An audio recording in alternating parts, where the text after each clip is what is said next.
सौम्याश्री मृत्यु घटना को नहीं कांग्रेस पक्षर ओडिशा बंद डाकरार प्रभाव देखा मिली दक्षिण ओडिशा रे अचल हो जाइछि मालकानगिरी जिला।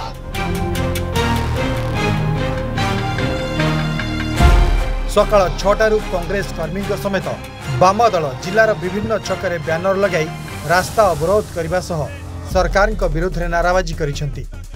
बंद पालन जोगु मालकानगिरी जिलार समस्त स्थान में दुकान बजार बंद रहितबा बेले जानवाहन चलाचल मध्य संपूर्ण भावे बंद रहितला। एपरिकी स्कूल कॉलेज को मध्य छुट्टी घोषणा करा जायतला। केवल जरूरीकालीन सेवा को छाड़ी आंदोलनकारी कांग्रेस कर्मी माने उच्च शिक्षा मंत्री और मुख्यमंत्री को इस्तीफा दाबी करथिले। सारा ओडिशा बंद डाकरा देइचंती। मालकानगिरी जिला चित्रकोंडारू मोटू गोविंदपल्ली पड़िया पर्यंत जिला पूरा टॉप होईची।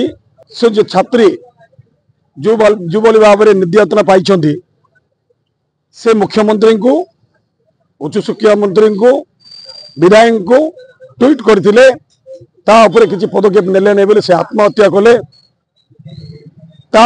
सारा ओडिशा बंद मालकानगिरी जिला बंद। आम मुख्यमंत्री उपमुख्यमंत्री और विधायक को इस्तीफा दाबी रखी। आज मो माँ देहांत होगला माने पक्षघात रोग से पीड़ित थे। माँ आज देहांत होगला। मार्केट जाइलु जेहेतु स्ट्राइक अच्छी तेणु दुकान पूरा बंद अच्छी जिनस खोजिक मिलवा बहुत कष्ट है। तेणु मार्केट 2 जगार बुलिकी आसलु मतीगंज आउ नुआ बजार तेणु से बंद थी तेणु पाख मार्केट दूर को जावाक पड़ी खोजा जाऊँगी। सारगाँ पाखे अच्छी मार्केट से आणला क्रियाक्रम हम घरे। मालकानगिरी गोपी पट्टनायक रिपोर्ट समाज लाइव।